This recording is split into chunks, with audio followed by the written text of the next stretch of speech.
Cue the band. Good morning. Good frigid morning, everybody. How are you? Good to see you. It's me, Mitch. Welcome. Welcome to Morning Coffee with Mitch. Say hi to Walter and my friends. As usual.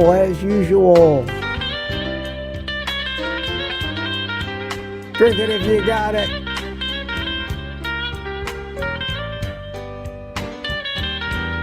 Wow, am I getting smooth at that opening, huh? Oh God, this tastes so good on a chilly little morning like this. Wow. Let me sit up a little higher in my seat. There we go. Good to see everybody. Wow. Already 57 people in the first minute. That's great. Well, obviously I'm in the coffee shop this morning and not outside on my patio. I think I went for a little walk this morning though. And froze my little Florida skinny butt right off. I'm telling you what, I needed another layer of clothes, and it was only like 48 degrees. I can't even imagine. I'm looking at the chat, seeing you guys telling me, oh, it's 8 degrees out here. It's, 20 degrees here. No, thank you. Please. 55 years in Florida does something to your physiology. I mean, you do adapt, and just like people who live up north, when it gets to be 90 degrees, they go, oh my God, it's so hot, I can't stand it. For us, that's nothing. It gets to be 100 degrees, and I air condition my house in the low 80s, and people think I'm nuts. But to me, it's cool as long as the humidity is low. So it is relative. My friend Jonathan up there in Alaska, Bags Bag Family, goes solo camping out in the snow in 20 degrees. I don't get it. Anyway, good to see you this morning. Good to see you. Let me check real quick. I always like to check, make sure I'm live on Rumble. Let's see here. I guess I must be live on Rumble because people are chatting. I have broken the chat out so I can keep track of it today. So those of you on Rumble, I will be, and I'm going to show you where I'm doing that. If you look at my control central here, right over here on this monitor, there is a separate window that has the Rumble chat. Because I've been ignoring you guys. I want to build a following on Rumble. I'm going to try to keep an eye on it, glance over there every once in a while. Let's see. I do want to refresh this screen and make sure that it is working. It is working okay, and I'm live on YouTube. Ain't it great? I got, let me turn off that stupid ticker at the bottom, welcoming everybody. While we wait for more people to wake up and find us here on Saturday morning, let me go to the early birds and say a quick hi. Mike Seeley from Tampa, first in. 8:42 p.m. last night, followed by Tuca. B81 Mac was here. How you doing? These are all last night. Sandy Blythe, Cliff Medina, Peter, Papa Carnivore, all the usual suspects. Lady June says good morning. It wasn't, well, maybe you're in Australia, but 10:35 p.m. Furl. Grandma chimed in last night.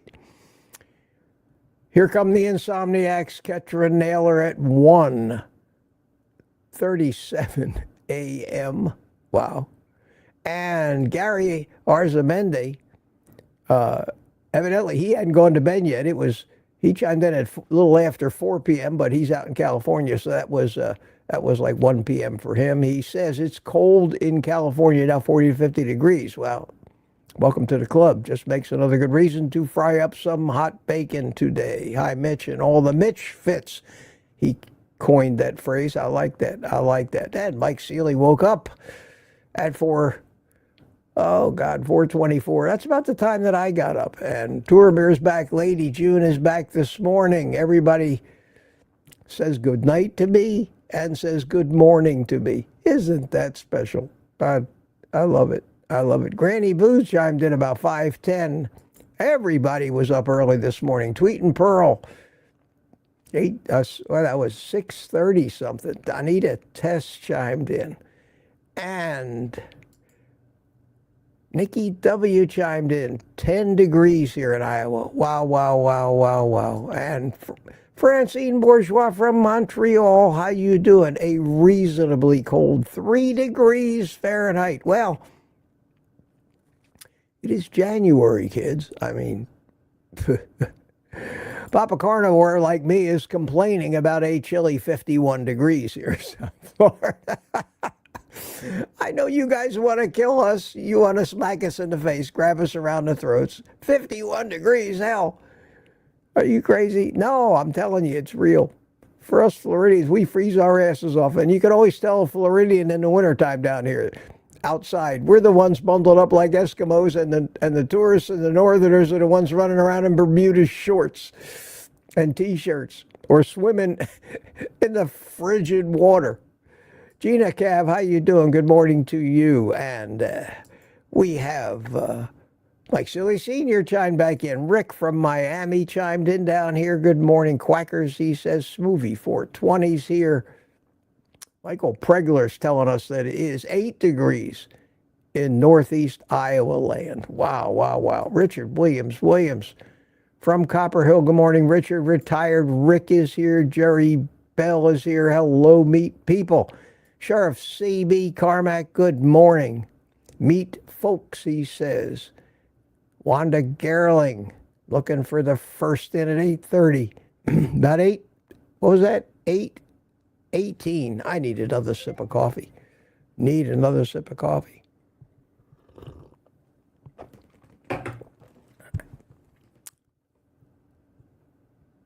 And a couple of people already bought me coffees. I didn't even have to ask.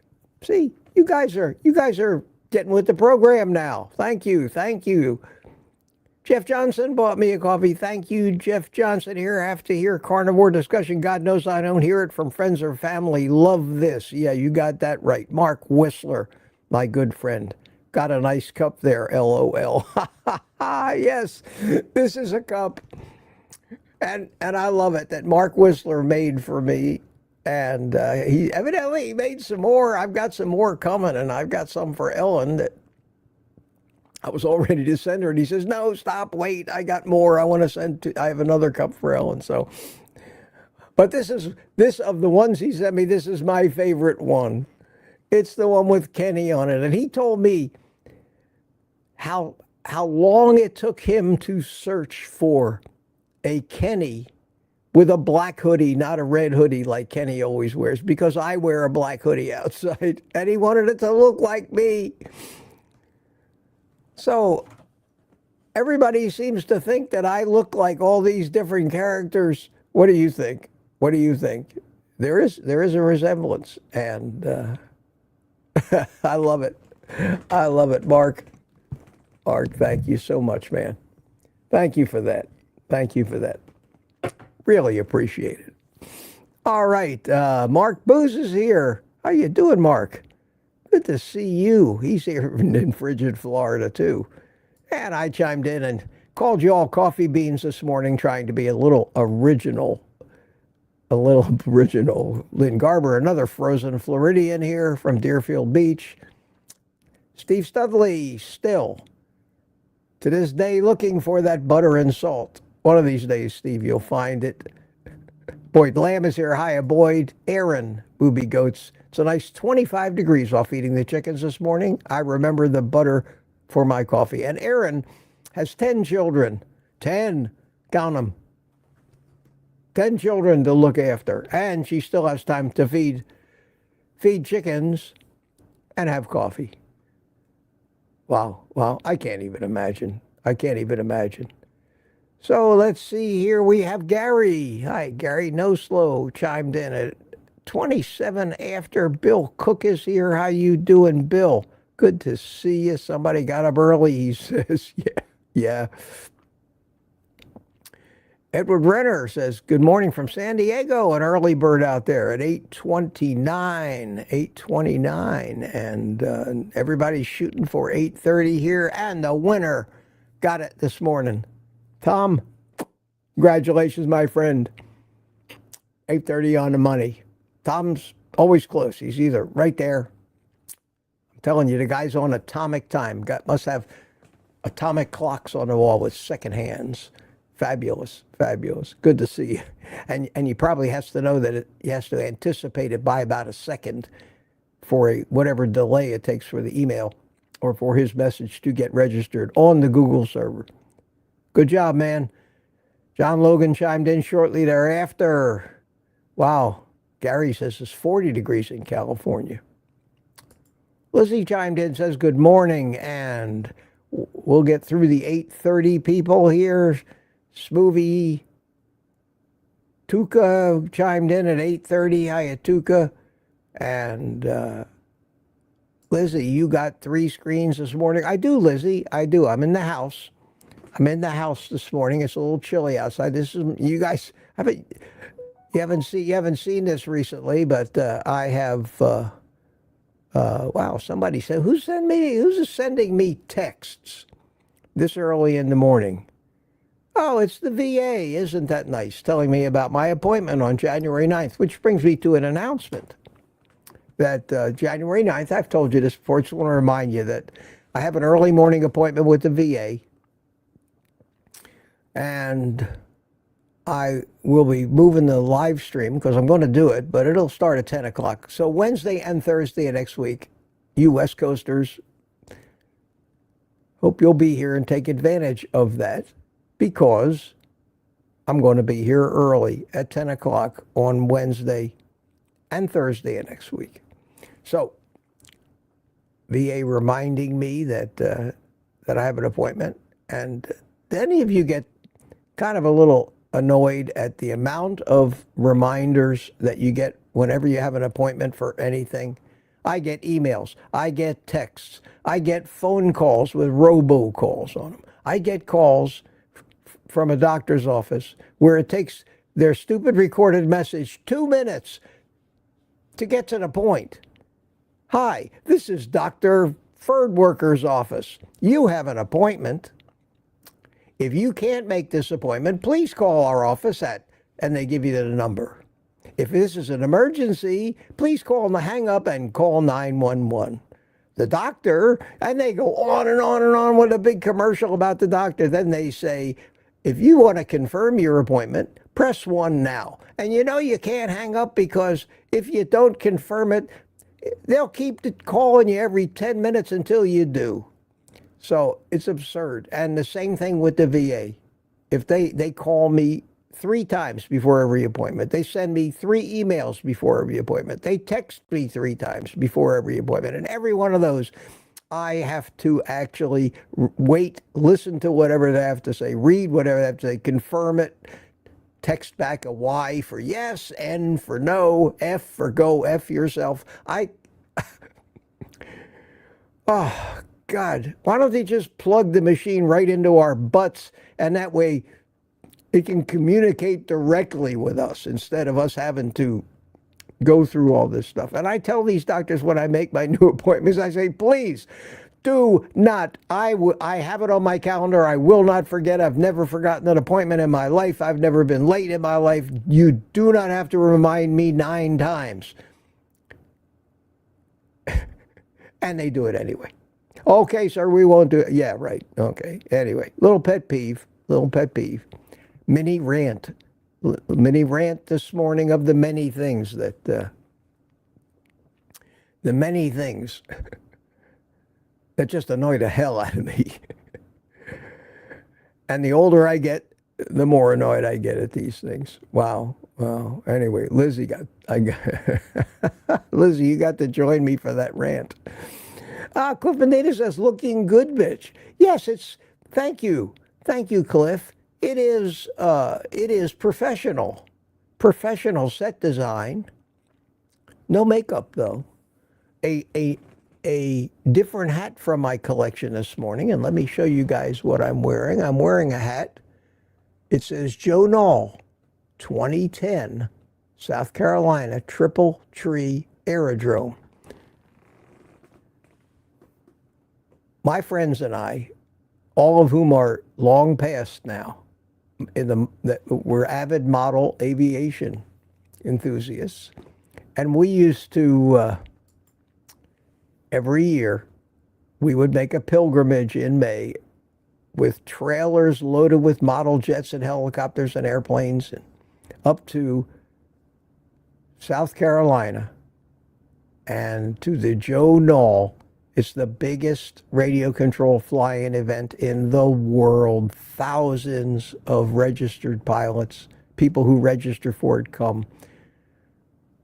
This man named Pat Harkness, a very, very wealthy industrialist who lives in South Carolina and an avid hobbyist, bought this 600-plus acre gorgeous ranch with lakes and actually built hangars, put in big runways.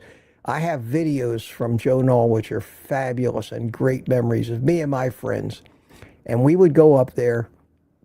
It was about 30 minutes south of Greenville, so we would get a hotel in Greenville, and we would stay there and spend a week up there at Joe Nall together. We'd ride up together in the van. And these were the times in my life I'll never forget, some of the best times in my life. And I have tons of souvenir hats and shirts. And I thought this morning, maybe in memory of my dear departed friends that we used to go up, because there was always a bunch of us older guys that went up there, and that was the fun of it. I'm wearing my 2010 Joe Nall hat, and we went every year. And every year I made a video because I love cinematography and edited it, burned it on DVDs. Posted it on YouTube and sent these videos a personal copy to each one of the guys that went up there with me, and it was just something I really enjoyed. So that's the story of the hat, and that's why I'm looking so good. I'm also looking good today because I have this. I have fill lights up here because I noticed, watch this guys, watch this. I noticed that when I turn off those fill lights, my eyes disappear. And I said, well, if I'm going to wear a hat with a brim, I don't like those lights. They're in my eyes, but they're not too bright. If I'm going to wear a hat with a brim, I better turn the fill light on so people can see me. So yes, a lot of very, very, very careful thought and professionalism went in to trying to make me look good, which is a challenge at best on a daily basis. Thank you for the compliment, my friend. Thank you so much. Let me get to my show notes here. I know that I have some. Hang on. Okay, let me post my, just because I can, I buy me a coffee link in case anybody feels the urge, and that would be very, very sweet and kind of you. Thank you so much in advance. Now, enough about that. I told you that Wednesday and Thursday, I'll be doing this at 10 a.m. This afternoon, as if you don't get enough of me in the morning, 3 p.m., Saturday afternoon live stream.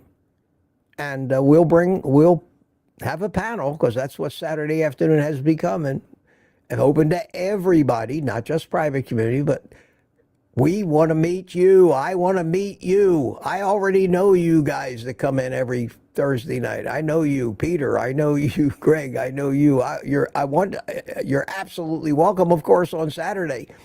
But I want to meet some new people that I know like friends from these chats already, but never could put a face to the name DS111, Boyd Lamb, Cliff Medina. You all know who you are. Please figure it out. Click the link, give it a shot. Come in here and meet us.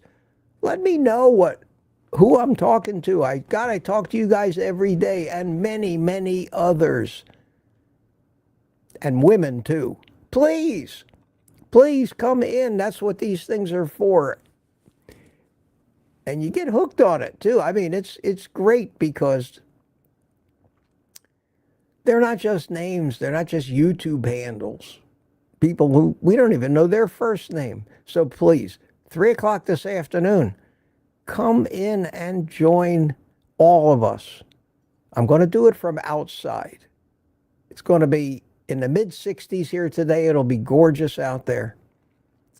I went ahead and did another upgrade on my outdoor studio. I'll show you this afternoon to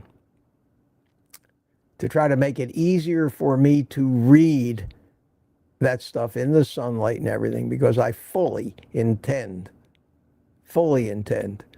to keep this up as long as I am mentally and physically able. And let's hope that's for another 20 years or more. Wow. I don't plan things. I take everything as it comes. I don't make real set goals because they never happen. Things out of our control. But this is something that I would really love to keep doing, because it's really given meaning and purpose to my life at this age. And I'm not as ancient as some people, but I'm getting there. At this age, most people my age have no purpose.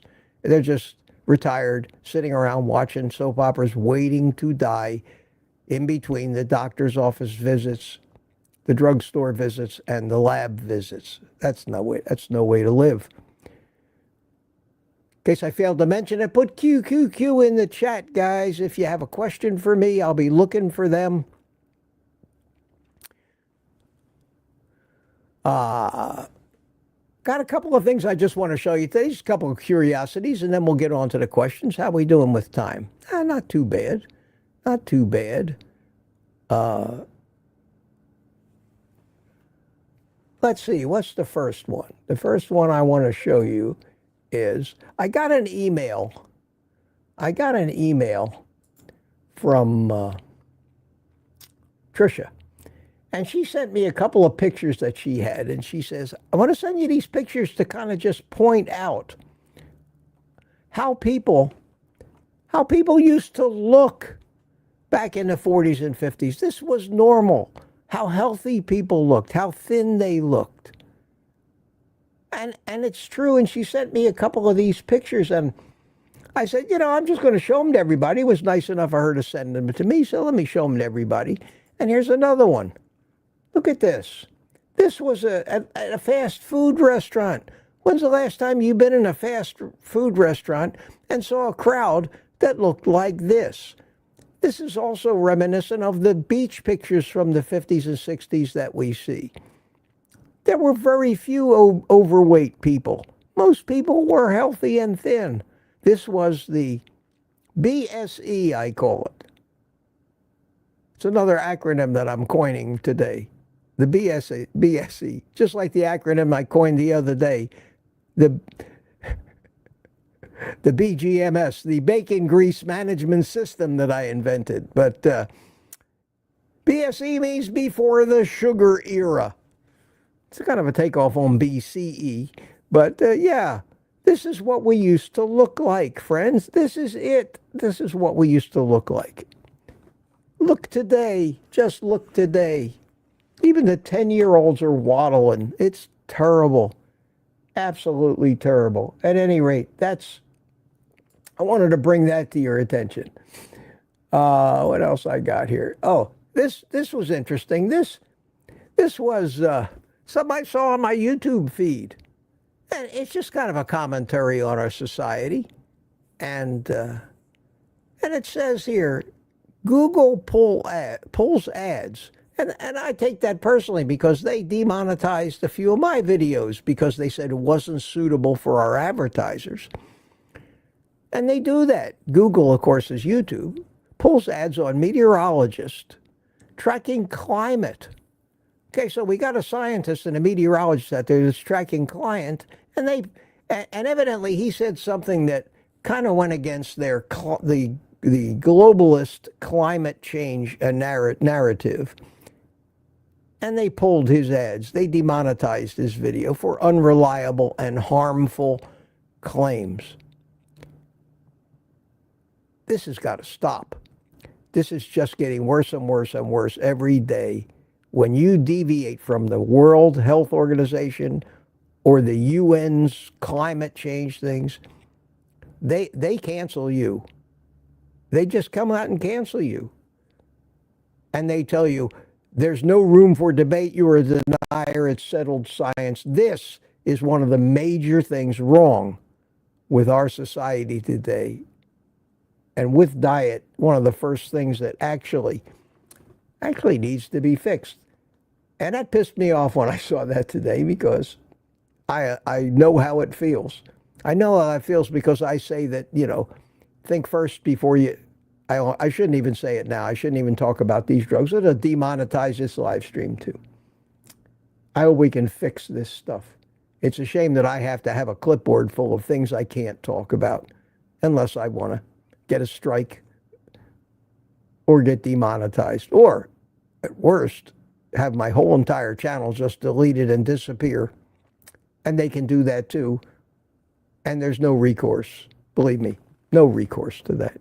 The fight that you have to go through. That's when you'll find me only on Rumble if that happens. That's why I'm in Rumble. That's why I'm there. And speaking of Rumble, we got in the chat over there. Good morning. Mike Seeley said hi. How you doing, Mike? And United Carnivore, father and son, both Mike Seeley's. Rod Weeder. Good morning, Rod. How you doing? Good to see you. Keet is over there. K-E-T-E. That's Ketra. And Gary Arzamendi's in there too. No Slow Gary. Oh, you guys are watching in two different places. Thank you. And that's great because it does support my efforts on Rumble. Rosie 687 says, hi, Mitch. And yes, it's cold here. My New York family just left for home. Good to see you. And Sis 1776 says, good day from cold Georgia. Great. So I'll keep glancing over at that so you guys don't feel like orphans over there. Appreciate you giving this a shot on Rumble. I don't expect it to take off. I am starting to ramp up the rate at which I post my videos over there. Trying to build an audience. My phone's been going off. Let's see what happened. I have a couple more coffees.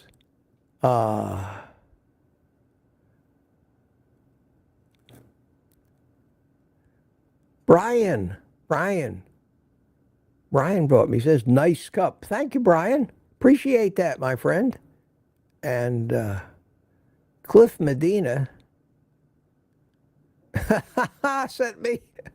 I'll show you this real quick. I'll just hold it up to the camera. Cliff sends me all kinds of interesting memes. It says here, and it's true. I don't know where you find this stuff, Cliff. It says, I don't know if you can you see that? It says, it's I gotta find it. I gotta bring it to you on the big screen here. This one's just too good. Where is it? Where is it? Cliff Medina. There it is. I can do this. I can do this. There it is. Yes. I would have a harder time doing this outside, but I could probably still do it. There it is. It says 97% of scientists agree with whoever is funding them. Is that great or what? He's got a jeweler's loop and he's looking. Look at the size of that wad of money. Holy cow. And that's the truth of it. Thank you, Cliff. That was great and very timely. Appreciate that. Yes. See, we get a little variety in here this morning. Let's see, what else have I got? Oh, this is funny, and this may take a minute and a half, but I'll be talking through it. But I just wanted you to see this. And Greg Smith sent me this. And we'll have to look at it this way because it's a vertical video on a horizontal screen. But it says here, a TikTok user decides to put Walmart's drone delivery to the test from Supermarket News. Now, I, of course, am very interested in drones. Been an model aviation hobbyist all my life, and so I'll just play this thing and I'll tell you the story behind it. I'm going to mute the audio. We don't need the audio, but at any rate, it's a story. It's a TikTok video. It's about a minute and a half long, and it's you can read what it says. We're waiting the drone delivery. How freaking extra! And here it comes. My son thought it was a plane. It's right. So these people ordered something from Walmart. And it's very hard to see in this picture because it's still small, but you'll see it bigger. There it is. It's starting to come right in the middle of the screen. Up comes this airplane-looking drone, and it's kind of a hybrid. And it's coming down with a package from Walmart. How cool is that? And I'm looking at this, and I'm saying, these goddamn things are absurd. Get in your car, go to the Walmart store. What do we need this crap for?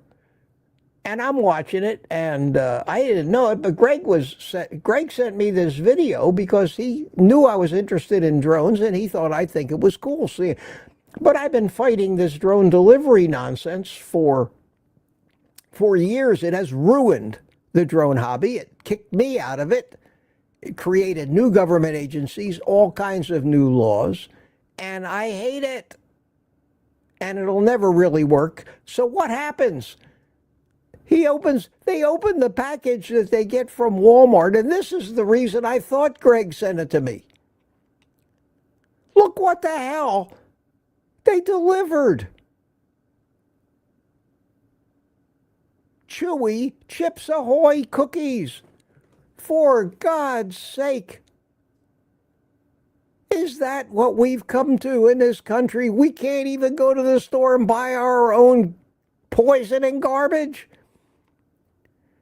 I saw that and I laughed. I said, well, either somebody's putting us on or our country is too far gone now where we have to get our junk food delivered by drone. We can't get it fast enough by just going to the store. And I said, I got to show this to my friends. This is crazy. So, Greg, I know you're probably listening or you'll see the replay. I thought that was why you sent it to me. So I sent an email back to Greg and said, yeah, it's the most absurd thing I ever saw. And cookies, I can't believe WTF, I said. And he wrote back, he says, I sent it to you because of the drone. But I've been familiar with this stupid push to do these drone deliveries. And in order to do that, the government, at the behest of all the big companies and their lobbyists and their bribes and their corruption in the government, were able to get the government to pretty much outlaw any hobbyist use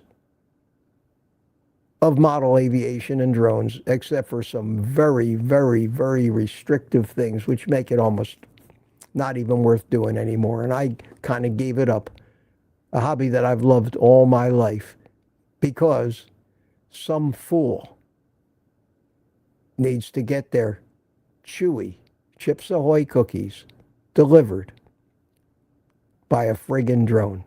Do you know how much it cost Walmart in research and Amazon in research and development? And those drones are thousands, if not tens of thousands of dollars each, some of them. And the day the first one of those fails, has a mechanical problem, and falls out of the sky and kills a child, it will be the end of the drone delivery business. And anybody who thinks that that won't eventually happen, imagine a world where they sell new cars to everybody and nobody ever gets killed in one of them.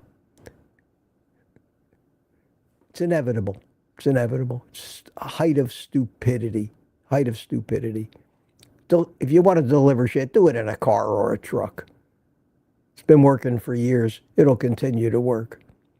Anyway, that's kind of I know I've gone a little long today, but I got a lot of time today. I've got this morning and I've got all afternoon at 3 o'clock.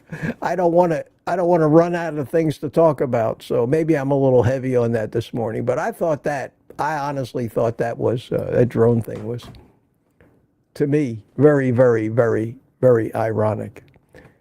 Something that we're probably a little deficient on here this morning. A little happy music. I got 27 different kinds. I got 5 songs going at one time. There you go. There's what I'm looking for. A little happy music. Have a sip of coffee. Made it through the show notes. I'm going to start looking for questions. I am, without a doubt, over 30 minutes behind, right where I usually am at this point. 141 people here. Wow, good to see you guys. Good to see all of you. And how many we got in Rumble? In Rumble, we got 13 people watching. And last entry over there was Gary. Says I'm on both. Gary Arzamendi from California. I'm on both just in case. Yeah. Got to back up. Fail safe in case one of them should quit. You won't miss not a second, Gary.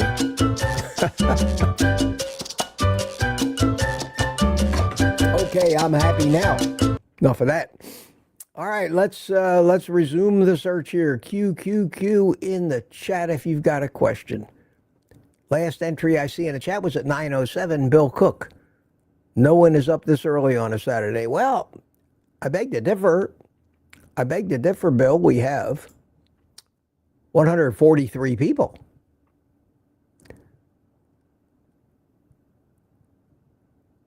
Okay, a couple questions I see, but I'll get to them. Let me try to hit some of the earlier questions because I'll just end up hitting them again. And say hi to any new people that come in. Patty Molden's here. How you doing? Good Saturday morning, she says. Beth, Old Guy Carnivore, you look great in blue. I'm in blue? On blue? Thank you. Thank you. Thank you very much. I'll take any compliments. Tuka sent me a little video this morning of his morning stroll in the frigid north of Finland up there, and Tukas, just so you know, I got it. It was kind of cool, and I'm going to show it this afternoon because we'll have time this afternoon for it. But I got it on the docket for this afternoon, and we'll go for a little minute and a half morning walk with you. Wow, I mean, I froze my ass off just watching that video.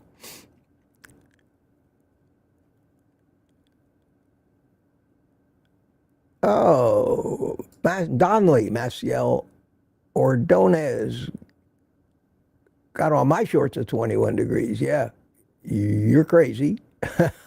Anna Kurzawa showed up. How you doing, Lori? Lori's has a question for me. What color are your eyes? COLOUR. I'm guessing blue. My eyes are hazel. My eyes are hazel. And it's almost like a chameleon. Some days they look a little greener. Some days they look a little browner. But nope, hazel eyes, not blue. Not blue. Sandy likes my hat. This is a great hat, isn't it? This is a neat hat. Yeah, it's comfortable too. Fits great. I told you I have a hat collection that'd knock your socks off. And if I'm going to be wearing baseball caps, I will, every once in a while. I've been wearing that cigar that Arturo Fuente had for 4 or 5 different times. I'll wear this one for a while and we'll get out a new one. So try to keep it new and fresh, guys. Marla Kelly's here. How you doing, Marla? Good morning. Got up a little late this morning. Well, you're excused. You're allowed. It's Saturday morning. It's Saturday morning. Brian Fenchner checked in. 6 degrees Celsius in Nuuk. Clear skies, beautiful weather. Wow, 6 degrees Celsius. Well, that's about 20-something degrees. Minus 6 degrees Celsius, about 18, what is it, about 20 degrees. Mama Bear's here. How you doing? Valerie Thompson says good morning. Tuka asked me, how am I, boss? And I'll give you, Tuka, the daily reassurance that if I was any better, it would be illegal. And that's what everybody should say when somebody says, how are you? Nobody wants to hear you complain when they ask how you doing. The worst thing you can do is say, hey, how you doing? Oh, man, I'm glad you asked. Things are horrible, let me tell you. But oh, no, man, look at my watch. I got to run. Sorry. Just glad to hear you doing so. Just say to people, if I was any better, it'd be illegal. I am great. How are you? Just not only does it make them feel better, it actually makes you feel better just to internalize the thought that you're great. So I got in that habit a long time ago. Nobody wants to hear you complain. Think about it. Do you want to hear anybody else for 45 minutes stand there and tell you their tragedy of a life? When you say, how are you doing? You don't really, most of us aren't really asking. It's a greeting. We don't want to really know unless you're great. That we want to hear. So just answer great. It's a habit I got into a long time ago. And then I added that if I was any better, it'd be illegal, and people smile, and I like to make people smile. They always smile at me when I give them the day off, so I give everybody the day off all the time, everywhere. Everybody, every checkout clerk at every store. When they're done, I say, okay, you've done everything you need to do that's important. Now take the rest of the day off. And invariably, they smile and they say, oh, my boss would never let me. And then I always come back with, well, you tell them that I said it was okay. And then they laugh some more and I leave. And I've created a little bit of maybe happiness in somebody's life. And it makes me happy to do that. So it's a win-win. And there is a quid pro quo. It's not really altruism. I do it as much to give me an excuse to smile as to make somebody else smile. Bob's is here. Bob's is here from the Cheesehead State, Wisconsin. How you doing? Must be chilly up there. I haven't seen Ellen yet this morning. Mark Whistler, we know you're here. Mark chimed in, says, morning, everybody. Celia Hay. That's a great last name, Hay. Celia, every time somebody out there yells, hey, do you turn around? We want to know. I mean, with a name like that, you spend your whole day just spinning around like a top everywhere every time you heard somebody say, hey. Interesting. Never thought of that before, but that's interesting. Laura's here, says, morning, everybody. Yeah, a lot of new people coming in. A lot of new people. Anna has a question. What kind of frying pans do you have made of what? Okay, that's a very good question. That's a very good question, and I can show you and shamelessly plug my Amazon links on my website at exactly the same time. So let's go over to my website. Now, no, I didn't pay you for that question, Anna, and I'll deny it if anybody accuses me of setting you up to be a plant for me. But here's my website, OldGuyCarnivore.com.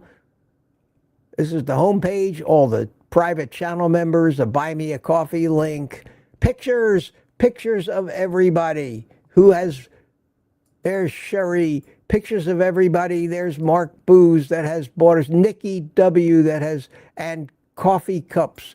And if you have a coffee cup or one of my shirts, please just send me the picture of it so that I can put it up here in the gallery. It's great. It's great. There are helpful things. The most common things derailing. This is OldGuyCarnivore.com. There are many pages on it, but the page I'm talking to is links to stuff I use every day.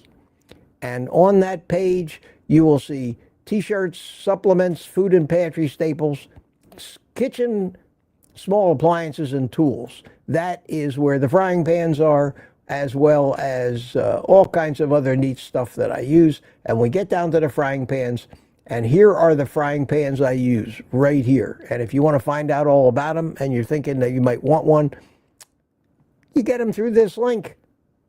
And I make a tiny little bit of commission from Amazon. Doesn't cost you anything. Not a lot, but it does add up if a lot of people use these, and you guys do, and I appreciate that.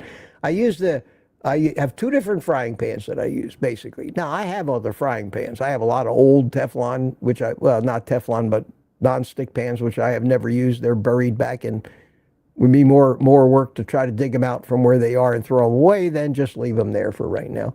But I use a carbon steel Dubai Mineral B 11-inch fry pan. It's about a $100 pan. It's a legacy pan that you'll use for the rest of your life and give to your kids, and they'll give it to their grandkids. I use it primarily to sear steaks and other meat, and that's about it. And I love it. But the pan I use the most is a Mueller 12-inch, and I can go over to Amazon here and show it to you. A Mueller 12-inch frying pan. It's a heavy-duty, non-stick German stone coating cookware.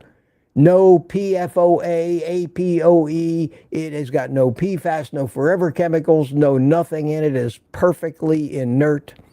And what are they selling it for now? It's usually about $35, but currently unavailable. Okay, if that's unavailable, that's the problem. This is a very, very popular pan. I have also on my links a 10-inch version of it. Let's see if that's available. Currently, okay, these are very popular pans. I used to take them off my links because they keep going out of stock. They keep going out of stock. If they do come back in, and if they should ever get on sale, buy 2 or 3 of them. They sell them for $25. Regular price on them is about $35. I don't know if it's my followers that keep buying these things out and making them run out of stock, or it's just that good. It's just that good a frying pan. But yeah, sorry to see that it's out of stock. I used to check it like every day and try to find an alternative, and that just got to be too cumbersome. But those are the frying pans I use. I use the stone ceramic pan for my bacon and eggs every day. I use it when I fry things in bacon grease, and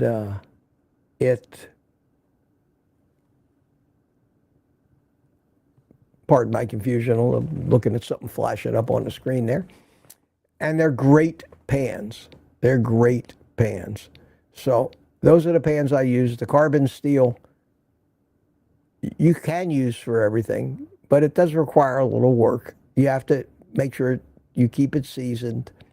Once you get it seasoned, it's pretty close to nonstick, but not as convenient and easy to clean, basically, as that Mueller. And as far as I'm concerned, for the money, that Mueller is the best frying pan on the planet. And I would keep checking it when they come back in stock. And when I find out that they come back in stock, I'll post something in the community tab to that effect.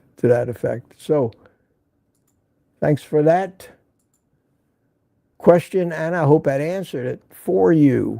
Wow, I'm all the way up to 840.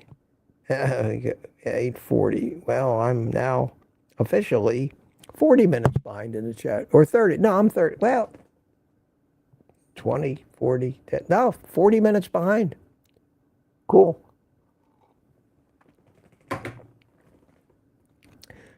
Bear says she has a carbon steel pan. All right, I better kind of start cruising down here looking for questions. We got past the saying hi to new people. If I see one, I'll say a quick hello. But question, here's a question. Mitch, Steve Studley, I will be having my blood work done in 2 weeks. Is there anything specially I should ask for? Well, you can ask for a lot of stuff because you're not generally going to get it. Whether you need it or you want it, I don't know. Or whether they'll even do it or your insurance will even pay for it.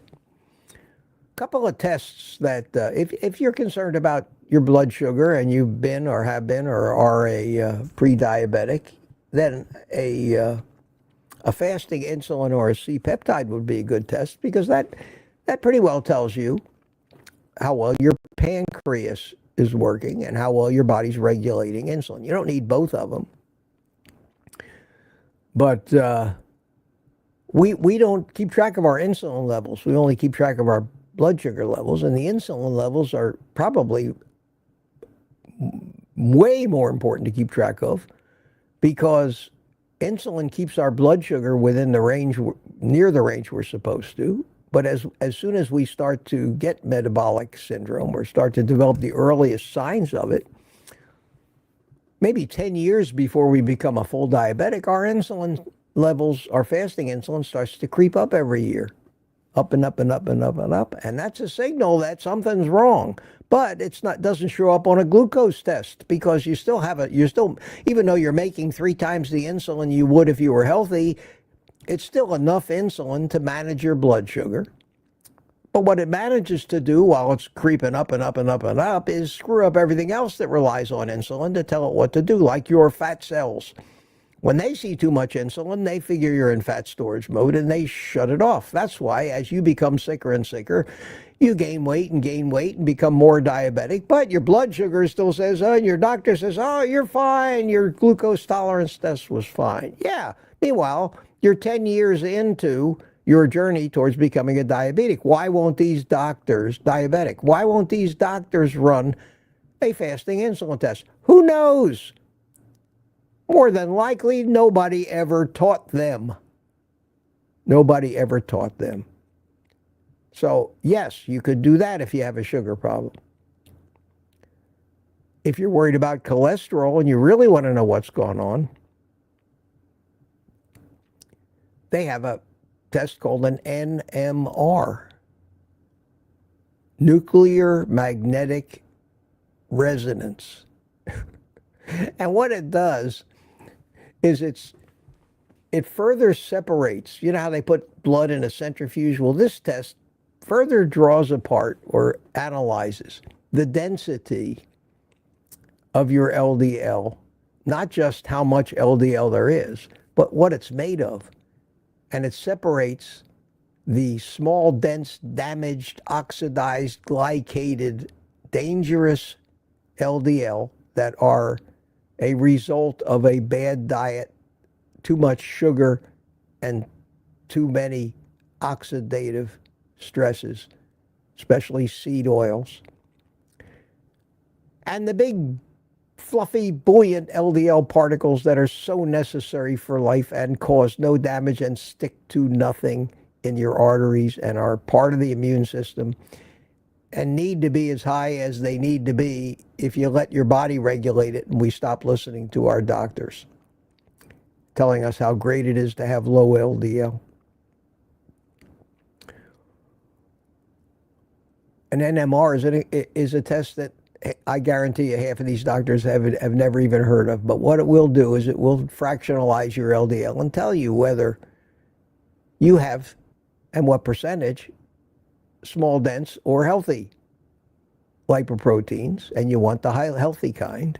And if you're a carnivore, you won't get the small, dense kind. Shouldn't. Without all that inflammation, you're going to be living correctly, and your cholesterol is going to go up normally, and whatever it is, you need it to be there. Your body doesn't do things for no reason. There's nothing in our body that sets out to kill us or make us sick. It's the opposite. The programming has been fine-tuned over millions of years.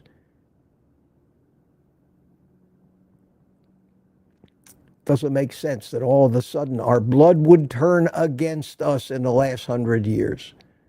That's not how things work.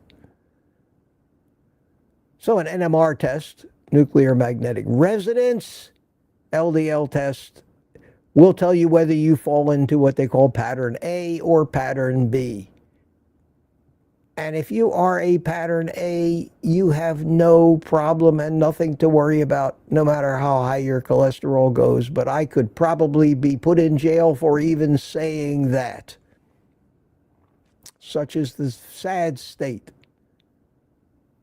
of the medical misinformation that has been accepted as true, and don't you dare contradict it.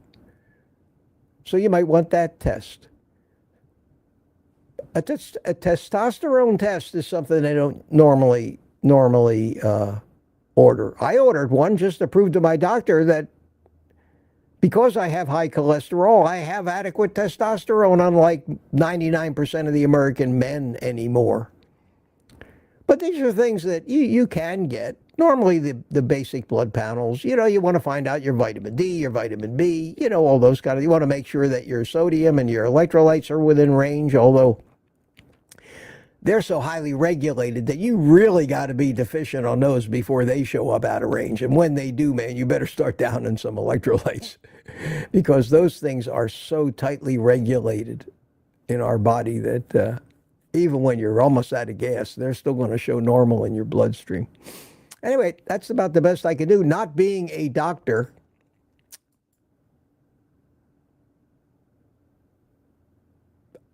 not medical advice in any way. Not medical advice. Good question, though. Good question. Something that we needs to be talked about more. And I'm looking for questions. And Bill Cook says, yes, Dr. Berry has a YouTube video. Ken Berry wrote a book with Kim Howerton called Common Sense Labs, and I got a copy of it. It's a great book. It's a little confusing to try to find what you're looking for in, but the information is in there. And they talk about what tests they recommend, and but they recommend so many tests that I think it'd be a little cumbersome for most people unless you're trying to nail down a particular condition. And they give what the normal ranges are, but the normal ranges oftentimes are not the optimal ranges because the normal ranges are the average of all the sick people. What good does that do us? We want to know what the average of the healthy people are, and that's the optimal range. So they give it, it's a good book. I think they get $25 for it. I think it's on Amazon. It's worth having. I got a digital copy of it, and I paid for it. Because I learned stuff everywhere. I didn't just invent this stuff. Oh, Jerry Bell asked me, how's the plumbing situation? Well, the update on the plumbing situation is that it isn't the plumber. They probably called me about 1 in the afternoon, yesterday afternoon. I am faced with probably spending thousands of dollars replumbing my entire house, but I have a leak now that I wanted to get fixed. I asked them how much it was going to cost me, because I hadn't asked them that before, to come and fix the leak. And they told me that they send a crew in a truck and they charge $400 for the first hour plus materials. And then they charge like $250 for every additional hour. I knew it was going to take them 2-3 hours. I was not going to spend $1,000 just to fix one little leak that's just dripping right now if I intend to spend God knows how many thousands of dollars replumbing. So I canceled the plumbing appointment, and I'm waiting for their estimator. But I think I'm going to have to find a smaller plumbing company, because that's the problem with these big companies. When they need to send an estimator or a salesman out to give you an estimate, you know you're in trouble. God, somebody send me from Central Florida an honest family man who has a little van and runs his own little plumbing company and is a one-man show. and send him to see me, and I will keep him employed for a while and pay him a very, very reasonable amount of money for an hour of his time. Certainly not hundreds of dollars per plumber per hour. Not going to do it. Not going to do it. I'm almost tempted to crawl under there again myself. I've been doing it for years. It just makes me crazy. So that's the plumbing update. Screwed up my whole day yesterday, talking about them in the morning, waiting for them to finally call, tell me they were on the way. And I finally said, you know, I never asked you, how much is this going to cost? And she told me the rates. I said, listen, send the salesman out. And I have to wait 2 weeks for the estimator to get here. As a matter of fact, I told her, send me an email when you make it, and let me know when he can come. And I didn't even get an email back. So I think these people don't want to deal with me because they know I'm not going to be a pushover. And that happens to me a lot. Why deal with a hard ass when we got the pushovers and the naive who don't know everything about building and plumbing, who don't have a general contractor's license like I do, that we can tell them anything and they'll believe it and just write that check. It's crazy. It's crazy. Which means I have a hard time finding anybody to do any work for me anymore. Interesting commentary. Here's a question from Gary Noslow. Are some fats superior to others? Beef fat better than pork fat? Is heavy whipping cream a good source of fat? Thanks. Well, in my opinion, all animal fats are great compared to the other fats, especially the seed oils. But I think even compared to the good plant fats, like avocado oil, coconut oil, olive oil, those things. I think the any animal fat is going to be better than those. But yes, it all has to do with the omega-3 to omega-6 ratio. And in that respect, beef is probably better than pork. And even then, for example, in an egg has fat. Egg is as far as I'm concerned, one of my favorite sources. So I went and looked it up. I went and researched it, and I said, what's the omega-3 to omega-6 ratio? And it should be a low number, 1, 2, 3 to 1. You don't want a lot more omega-6, but there's generally going to be more omega-6. And it said in a normal egg, the omega-6 to omega-3 ratio is 19 to 1. Well, that's pretty high. In a pasture-raised egg from a chicken that's eating like a chicken should, it's closer to 1 to 1 or 2 to 1. Well, that is a monumental difference in the healthiness of an egg. Now, can we all find pasture-raised eggs? No. Are the ones that I buy at Sam's Club really, truly pasture-raised? Well, I gotta think they meet some of the qualifications, and if they're not being fed special feed to turn their yolks orangish yellow, which that's another dirty trick that they do. They feed chickens so that their yolks darken so people will think they're pasture-raised. I have no idea, but it's the best I can do. I don't have a local farmer. I just don't. I don't trust any labeling anymore anyway. You just do the best. That's all we can do now, is the best we can do until new laws are made and they tighten up the labeling requirements and the claims that these people can, when they throw words like heart healthy, organic, and all this other misleading bullshit crap marketing stuff on the outside of a package, and dumb us come along and say, oh, this is heart healthy. Frosted Cheerios with chocolate and powdered sugar is heart healthy. It says so on the box. Duh, I believe it. Christ.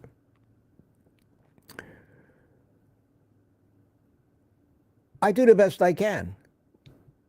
And I was really shocked to find out that the difference is that much. Well, pork has got more omega-6 in it. The source of pork, again, is going to tell you how much different. Who knows? Who knows? Do the best you can. Eat what you like. As long as, whatever you eat, if it keeps you on carnivore, regardless of the fine points, eat it. If living without that thing, regardless of its omega-6 to omega-3 ratio, regardless of that, if it throws you off carnivore, then that's the worst of two evils. So stay on the carnivore, eat the bacon or whatever, or other foods that you want. Pork fat is pretty healthy. Bacon fat is pretty healthy. A lot of monounsaturated fats. That's another factor in fats. Is it unsaturated? Is it monounsaturated? You want to stay away from the polyunsaturates or the trans fats, God forbid. But there's a lot of different factors to say which is better. But I think, all things considered, you get, the normal grass-fed, grain-finished cow, you're going to have about the healthiest fat you can find. And I think if you use tallow like that, and if you can buy, even though it's expensive, if you can buy tallow that's supposedly from a grass-fed animal, that would probably be the epitome of animal fat to use. As far as dairy, it comes from a cow, so you can pretty well count that in too, I guess.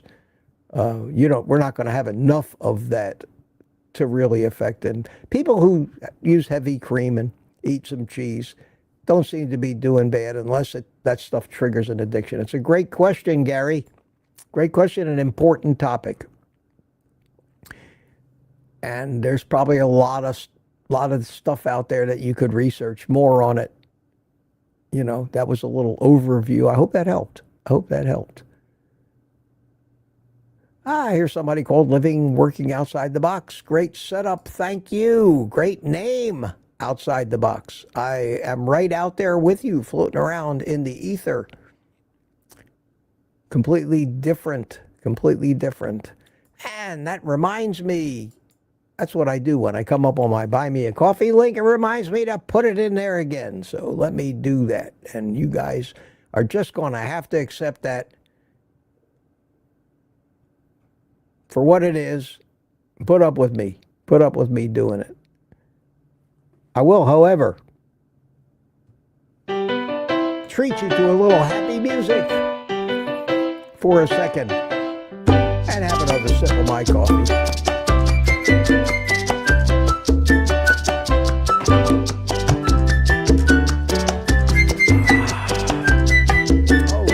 Officially overtime, folks. Got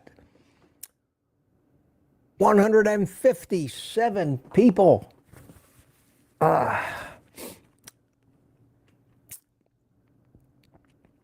Welcome to everybody. Anything new over in? Rod Weeder gifted 1 subscription to OldGuyCarnivore. Hey, thank you, Rod.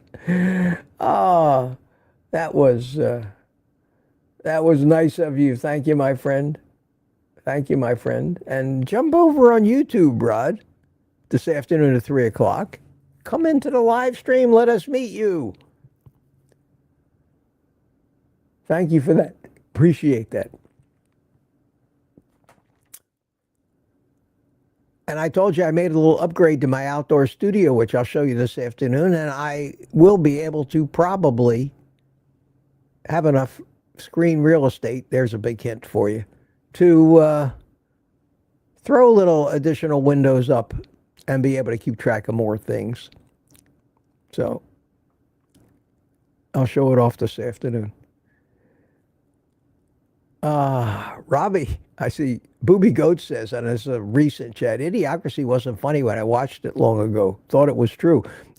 Yeah, it was a little funny. A lot of people thought it was funny. Mike Judge was the creator of it, and he had a lot of insight, evidently. He was a prophet, and his prophecy is coming true.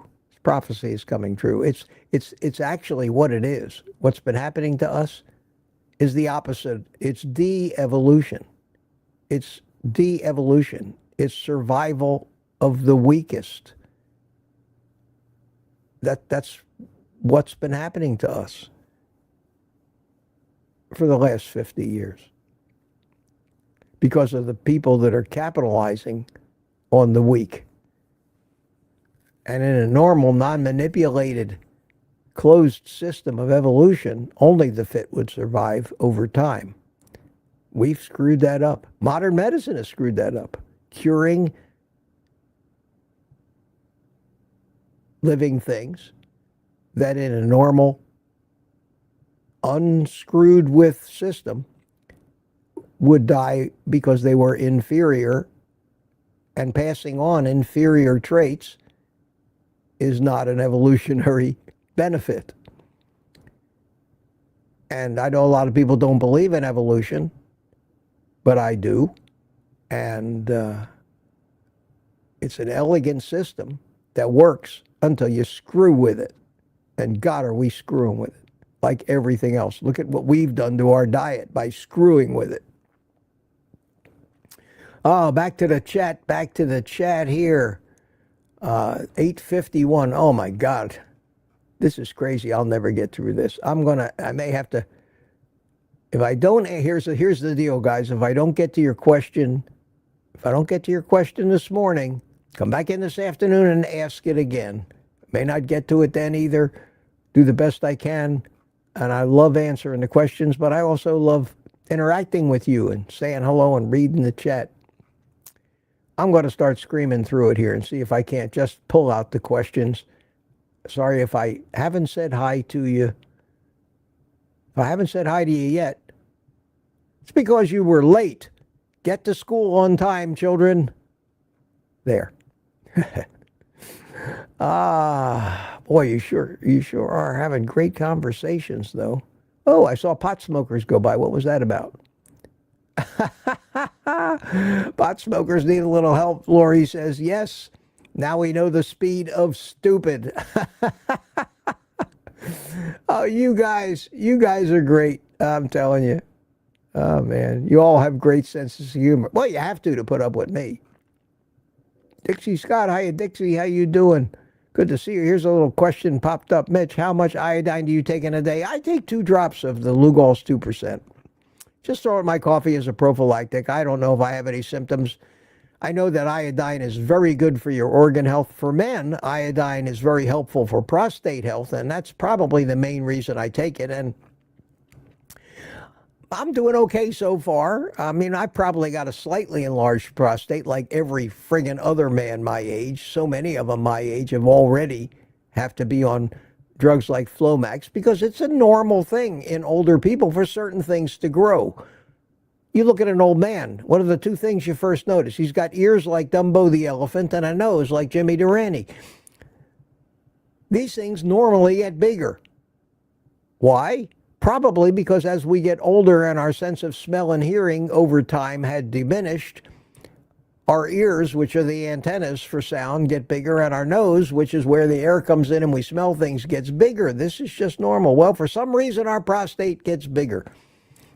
We get BPH, benign prostatic hyperplasia, which basically just means the thing is growing, and it clamps down on your urethra, and you can't piss at night.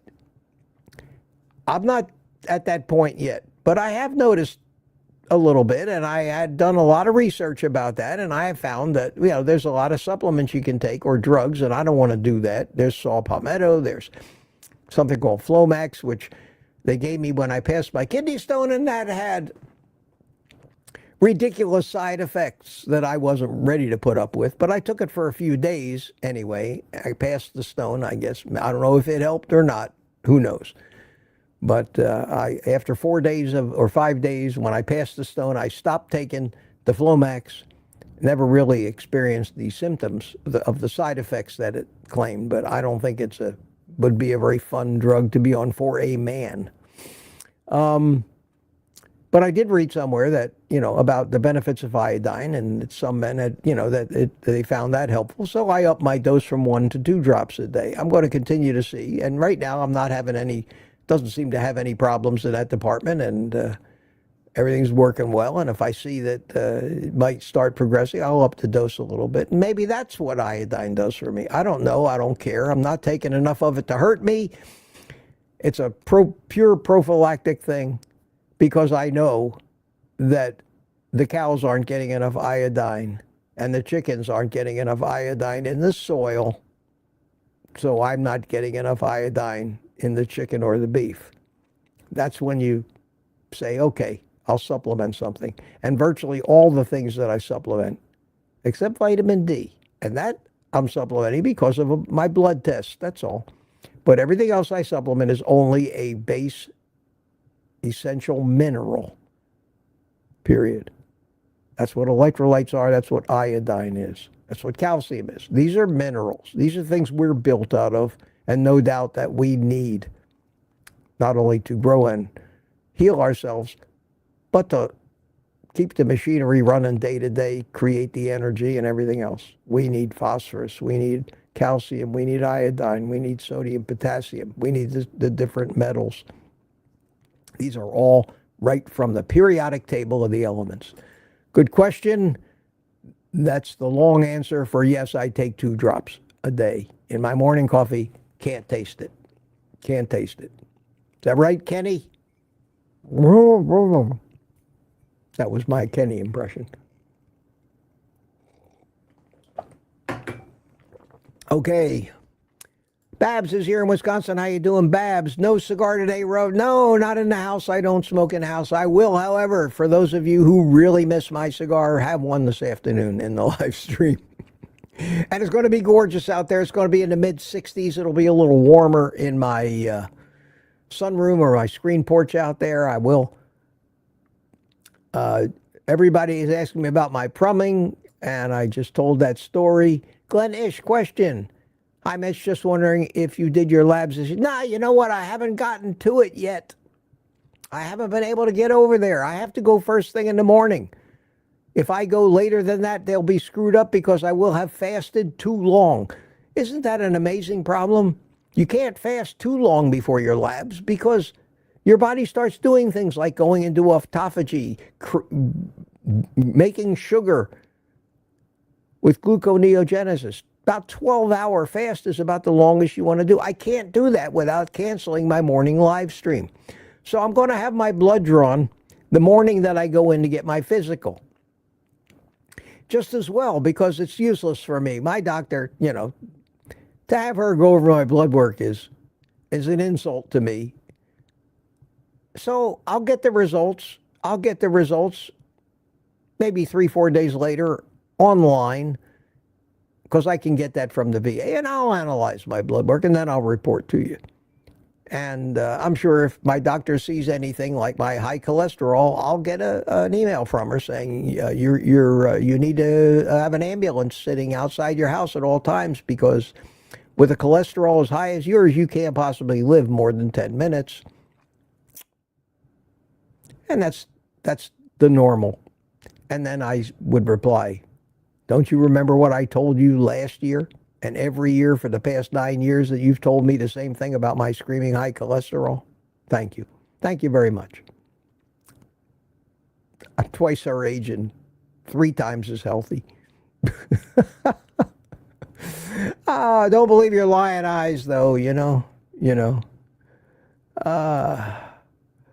I did a double take as Mitch has had a few plumbing problems. Well, yeah. Not really. I guess in that department, everything still works. Maybe this is too much information. I have no erectile dysfunction whatsoever. I have everything I need except a woman. And, that's not the fault of my diet, I don't think. Tina Schweigerath hasn't said good morning to you yet. How you doing? Here's another. The questions are starting to fly. Question, Mitch, can I put the iodine drops into my hot coffee? Yes, of course you can. You cannot destroy iodine. You can do anything you want. You can radiate it. You can step on it. You can put it in hot coffee. You can freeze it in the freezer. It is a base mineral. You can't break it down any further than an iodine atom. So yes, Gary, you're set. You're set. Also, do you ever have more than 1 dose of electrolytes per day? Very rarely. Very rarely. I'm doing fine. You might need more. Depends on your symptoms. If I'm drinking, the only time I ever really experience any more cramps is if I forget to take some. So 1 dose a day seems to do it. It's not too much, but I'm sure it's probably just right, just adequate. Another question here from Aunt B, OldGuyCarnivore. The cap with your logo should be on that style of hat. Who can we credit for your new wardrobe and set design? You can credit me. Who do you think? My mother died 40 years ago. She's not dressing me anymore. I don't have a wife that buys me. My children buy me clothes, but they didn't buy me my daughter bought me this this little shirt, this warm thing. So yeah, you can credit my daughter and son for the message T-shirts and the sweatshirts and things like that. But I handle the set design is me. That's all me. That's all me. I am actually a professional graphics designer after all. And I say that because I get paid to do that stuff. That makes me a professional. John Logan's here. How you doing? And B says, looking sharp. Thank you, Aunt B. Thank you. Thank you. 9:14 a.m. I am 40 minutes behind, but not getting any behinder. Thomas Pruitt's here. Good morning to you. How you doing? Questions. This is the time when I really start running because it's getting on 10 o'clock. And I don't mind going to 10 o'clock. But after that, I got one to do this afternoon too. Jeff Johnson, the name you know. Give us your definition and benefits of being in a state of ketosis. Thanks, Mitch. I got a pan, haven't used it yet though. Okay, Jeff. Ketosis is a normal state where the body makes ketones. Ketones are an alternative fuel to glucose. And our brain runs on ketones. And we seem to do better on ketones than on glucose, although we can run on both. Ketosis is the result of fat metabolism, and the benefits of ketosis are the same exact benefits of being a fat burner instead of a sugar burner. When you're a sugar burner, you probably will not be in ketosis very often, and you don't need to be in heavy ketosis where your breath smells like acetone and you're measuring dark purple on the urine sticks. In fact, my take on ketosis is forget about it. Don't think about it. It's not our place to regulate it. We don't need to measure it, ever. Ever. Let alone every day. I have severe disagreements with some doctors on YouTube who think that the only way you're going to get healthy and lose weight is to constantly monitor your glucose and ketone levels and eat and drink different things, exogenous things, to try to keep regulating it. And my take is, as everything else, how did the cavemen ever survive without doing that? How did they survive 300 years ago without doing that? How the hell did we ever get here? It's unnecessary. We are programmed to regulate all that stuff. Whether you're in ketosis or not is up to you. Your job is to eat meat and avoid sugar and seed oils. And you can eat some plants too, because that's not really going to affect your ketosis unless they've got a lot of sugar in them. Yeah, the plant toxins have some bad things, but most of the people in this world eat plants and manage to live to be old people, unless they overdo it or they're binging on sugar and carbs and seed oils, which are destructive things. So you never hear me talk about ketosis. You never hear me make a video about ketosis. You never hear me say your ketone level should be between this and that. You never hear me talk about it. I don't think about it. I don't care about it. I don't want to know about it. I don't want to know about anything that I don't need to worry about. I've got other more important things to think about. All I need to do is eat the meat. There are thousands of videos out there on ketosis. They go into the chemistry of it. If you want to see a professor standing up on a board showing you the biological pathways, Jeff, you can do that. My take on ketosis is pretty much, in the words of a brilliant New Yorker that I once knew, forget about it. And that's what I do, because there's nothing you can do about it. If you're eating the right stuff, I don't even have any idea every day how long I spend in ketosis. It's better to be flexing. It's better to be in and out of ketosis every once in a while. But I would imagine, not eating sugar, that I'm in ketosis most of the time. And when my body needs me out of it for some reason, because you still want to, you don't want to, just like sugar burners, their fat pathways forget how to work. You want to be, if you're a hybrid car, you want to be running that motor every once in a while. Because if you just run on the battery all the time and never run the motor's going to get old and crusty, and it will never start when you need it. Well, we need to exercise those sugar burning pathways every once in a while as well, so that if a famine comes along and we find ourselves eating survival food, we can live on it. And that's why you need to be, I think, going in and out of ketosis, and it's not up to us to decide when that's necessary. We are programmed. A much smarter part of us than our conscious mind already knows exactly how to regulate it and monitor it by the millisecond and make subtle changes thousands of times every second to make sure that your physiology is running optimally. How do you know? You feel great. You feel great all the time from day to day. That's my answer. I could be wrong, but I doubt it. And even though I doubt it, I could still be wrong. But that makes sense to me anyway. All right. That's a great question, though. Question, Mitch. From Lat, Mueller pants cost twice as much on Amazon UK. Everything costs twice as much on Amazon UK or Amazon Canada. There's nothing I can do about that. I don't even get paid when you buy something from Amazon UK. So, and they never seem to be on sale. Was thinking about a titanium pan. Any thoughts? I don't know. I've never had a titanium pan. I don't know whether it would be dangerous to cook things in titanium. Is it coated with anything? I have no idea. Wish I could help you, Lat, but that's out of my purview. I don't want to think more about that.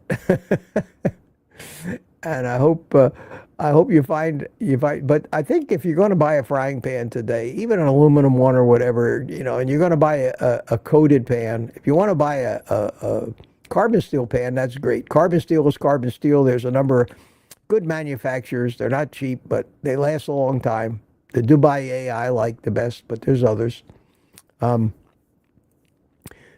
for, make sure that it at least says in the billing that it's PFAS free and forever chemical free and all that stuff free. Most of these new non-stick things are made with that chemical free or poison free coating, which is why I slough off all these people who say, I'm not buying that air fryer because it's got Teflon. Nobody uses Teflon anymore. You couldn't find Teflon today if you tried for any amount of money.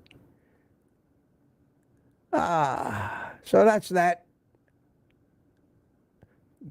I'm already up to the point where we were talking about frying pans. What are your thoughts on using copper cups or having copper bracelet circulation?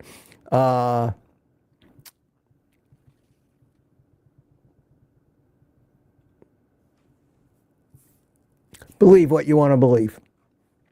That's all I can say about that. That's all I can say about that. But we do need a little copper. We do need copper. It's another one of those minerals that we need. Not a lot of it, but we need it. So maybe if you're a little copper deficient, drinking out of a copper cup, putting a copper bracelet on and expecting all the miracle cures, I'm not quite there yet. I don't discount anything, to tell you the truth. But it takes a lot of convincing for me to say, yeah, I'm convinced that really helps. Cliff Medina with a brilliant observation. I don't know what it was about, but always an appropriate phrase.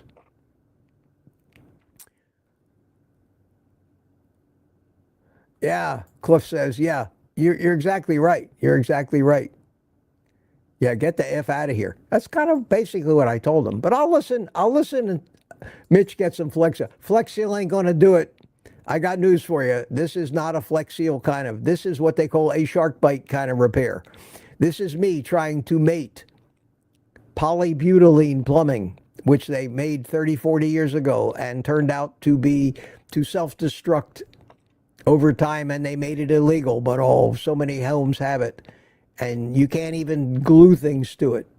All you can do is use these shark bite fittings that cost 10, 15 a piece and couple them with some CPVC. And unfortunately, you're not going to fix a pressure side leak in a water system at 70 psi by throwing some Flex Seal on it. Sorry, it doesn't. You can't do it. And if you're going to take the time to crawl under there and get to the point where you can paint the Flex Seal on it, you're already there. You may as well fix it the right way. Great idea, though, and I have used Flex Seal. I have used Flex Seal in my life to fix things that may have a leak in them from rain, like around a window or something like that. And it works. This stuff works good.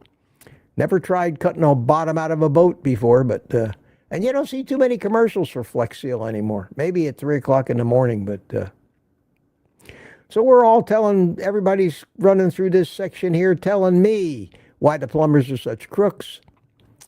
Question: why does keto tout olive oil and coconut and avocado as the only acceptable non-carnivore oils? Is it because they extract the oil from flesh rather than seed? Absolutely. Number one, yes. And it's a monounsaturated oil. They don't go rancid as fast as the seed oils do. But all vegetable oils, if you leave them set out, will go rancid. What that means is they oxidize. And if they're already oxidized when you finally get around to eating them, they are going to be inflammatory as hell in your body. You can leave bacon grease or tallow out for months and months, just sitting on the counter next to the hot stove, and it will not oxidize. It will not go rancid. That's why, but if you buy olive oil, and there's a problem with those oils too, is that most of the packaging, most of the labeling is a fraud. Half of those things that they label as pure virgin olive oil are half cut with canola oil or some cheap seed oil. So unless you go into a place like that is selling pure virgin olive oil with no bullshit, no marketing fraud, no big companies, no advertising, no big distribution, none of that stuff, you're probably not getting what you think you are anyway. But when you cut into a ribeye, nobody can tell you that ain't beef fat. There's no reason to use avocado oil or those things other than tallow, unless you're trying to prepare some dishes, like you want to make salad dressing or things that they can do on keto that are a little more difficult to do with bacon grease. But that's why I'm a carnivore and not keto. And that's why the only thing I use coconut oil for, and I still have some left, is to put a coat of it on my wooden cutting boards and eating plates to keep them nice and fresh looking, and so they don't dry out. And if I happen to get an atom or a molecule or two of that stuff off the cutting board, it falls right into my don't sweat the small stuff category. It's a good question, though. Good question. Yeah, CB says idiocracy is a true story. Look at the people walking around. You got that right. You got that right. Wow, what a long chat. It keeps going. What time am I up to? 9:37. I am 25 minutes. Okay, I need to go faster. But the questions keep coming, and I love it. Thomas Brewer says, I didn't see anything in my upcoming subscriptions. The reason you haven't seen it is because I can't create the new live until the old live is finished. Otherwise, I'm afraid Rumble will be confused about which live to use when I go live. So as soon as this is over, I will go in there and create the Saturday afternoon one, and you will see it in your feed. Good question. Thanks for asking. A lot of people never do it well in advance. I do it well in advance, give you guys a platform to meet your friends and chat on, but there are a couple instances where I have to wait till 3 or 4 hours beforehand and then do it. And Ken Berry kind of works that way. Sometimes you'll see his lives pop up days in advance. Other times, you got to wait till 2 hours before the live before he actually could create it. And it won't show up in anybody's feed anywhere until we create it. And that is a 10 or 15 minute little adventure every time you do that. Doing anything on YouTube takes time. And all that time adds up.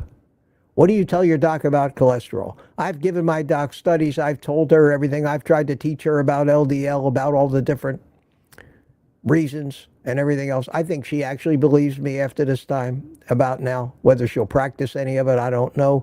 But she works for the VA. She has to toe the company line, the government line, or she will lose her job. She has to write in my notes every time I go see her that she recommended I take a statin. But one of the things I like about the VA is they have a very, very strong autonomy policy. They will never shame you or force you to do anything that you don't want to do.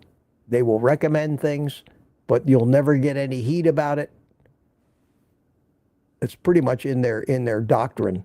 It's a very, very strong thing. They respect the veterans.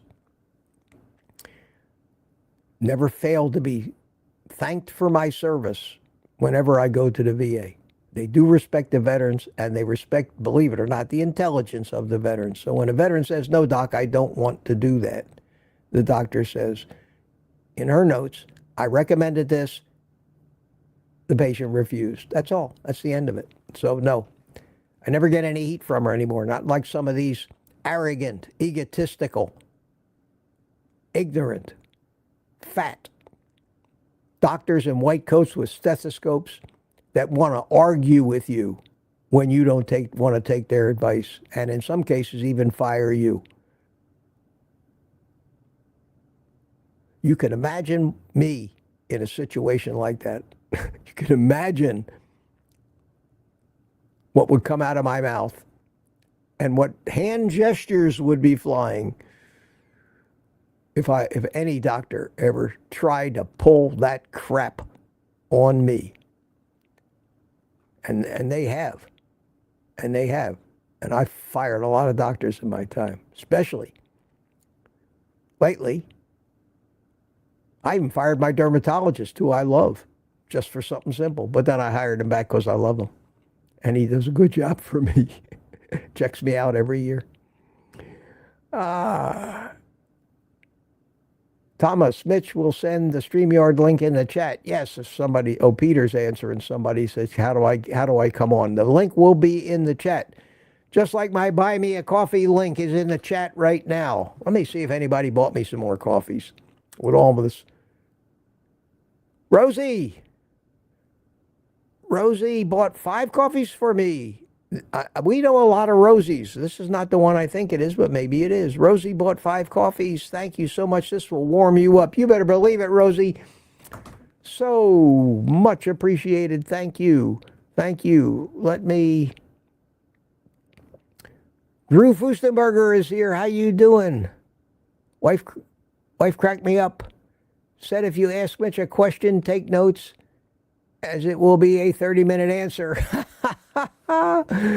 Yes, very rarely I can answer a short question without a long answer. But I think it just goes along with the way with my philosophy is just knowing an answer doesn't mean shit. Anybody can memorize answers. That's why so many doctors and so many professionals today are totally unqualified, because they studied to the test. You know what that expression means? Study to the test. That's how people pass their SATs. They study to the test. I know, because when I got my general contractor's license, there was 37 study guides available, so you could study to the test. Even if you'd never picked up a screwdriver, you could become a general contractor by studying to the test. Same thing with the bar exam. Well, I want to know not just the answer so that I can parrot it back. I want to understand why. Why? I am the most curious human being I've ever met. I've never met anybody with a curiosity like mine to know why, how, where did it come from, what caused it, and does it make common sense and fit in with everything else I know about what caused everything else. And unless all those criteria are met, it doesn't become part of what I consider knowledge in my head. So that's why the answers are always long, because I try to share some of what I guess people call wisdom or insights as to why I believe that the answer that I just gave you is the correct answer. And I can't be any other way, unfortunately. All right, we got to get through this. Where am I? 10:04. Oh, I'm catching up. I'm catching up. You guys you're slowing down. You're slowing down. 136 of you. I guess you ran out of things to say, didn't you? You ran out of things to say, didn't you? Oh, thank you so much, Carnivorous Cat Mom. Wow. You try reading that in one word when it first popped up. Carnivorous Cat Mom. Bought me coffee, thank you. I gave up coffee to do a BBB&E for New Year's, doing an elimination diet for my fibromyalgia. You know, it's a funny thing about fibro. I don't want to go off on this, but fibromyalgia is a construct. I don't know if you know this or not.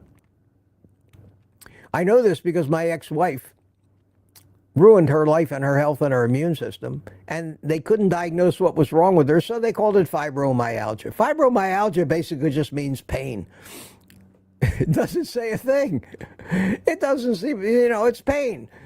That's what myalgia is. I didn't get a pain, It's a construct. It's an undiagnosable, pretty much, symptom. And if anything gets cured by a good carnivore diet, it's these undiagnosable symptoms. It's these constructs that we've given names to that all boil down to, in most cases, metabolic syndrome, which in itself is a construct of many other different deficiencies and conditions. So, yeah, do the carnivore. Do the carnivore. I think it's the best shot you got at getting rid of that fibromyalgia, because they want to drug you to death. And then you get on this road of ridiculous painkillers and all of that stuff. So, yeah. But leave it to the medical community. Leave it to the medical community. Thank you, Thomas Pruitt. Target Prime Rib bought me a coffee. Thank you. Drink this coffee and toast all that you do. Thank you, Thomas.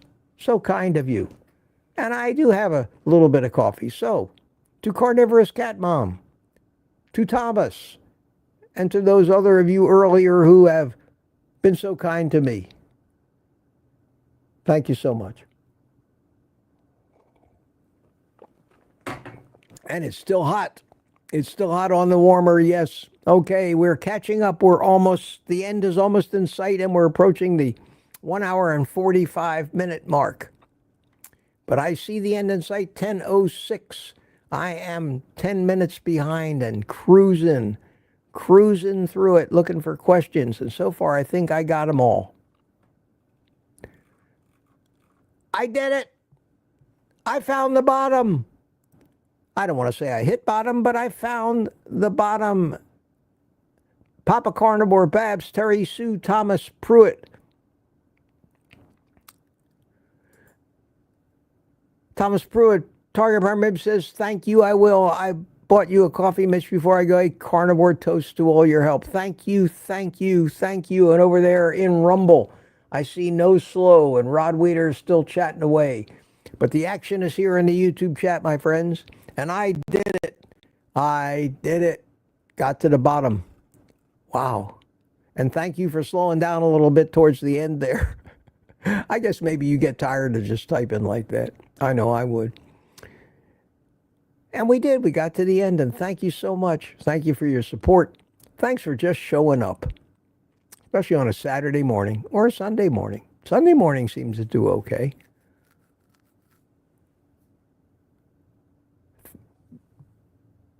I need to get going. I need to put up the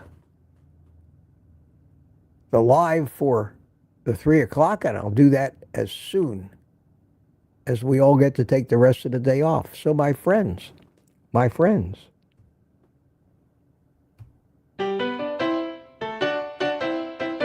for coming. Thanks so much for coming. Take a minute. I don't have a cigar to light. I have some coffee to finish. Take a minute and say goodbye to everybody in the chat. And We'll come back and say goodbye.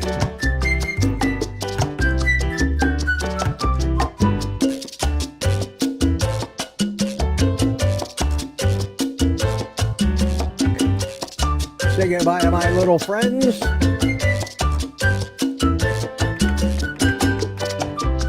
Thank you, Walter. I know I'm silly. Why not? Why not? Not enough old men and women are silly. Silly is good. Makes you smile. Makes you feel good. Gets rid of stress. You can't be stressed out when you're smiling or laughing. It's impossible.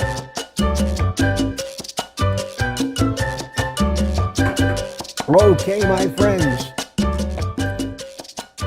Enough of that. We'll let the music play me out. It's about to end anyway, so see you this afternoon. Until then, take the rest of the day off and eat meat.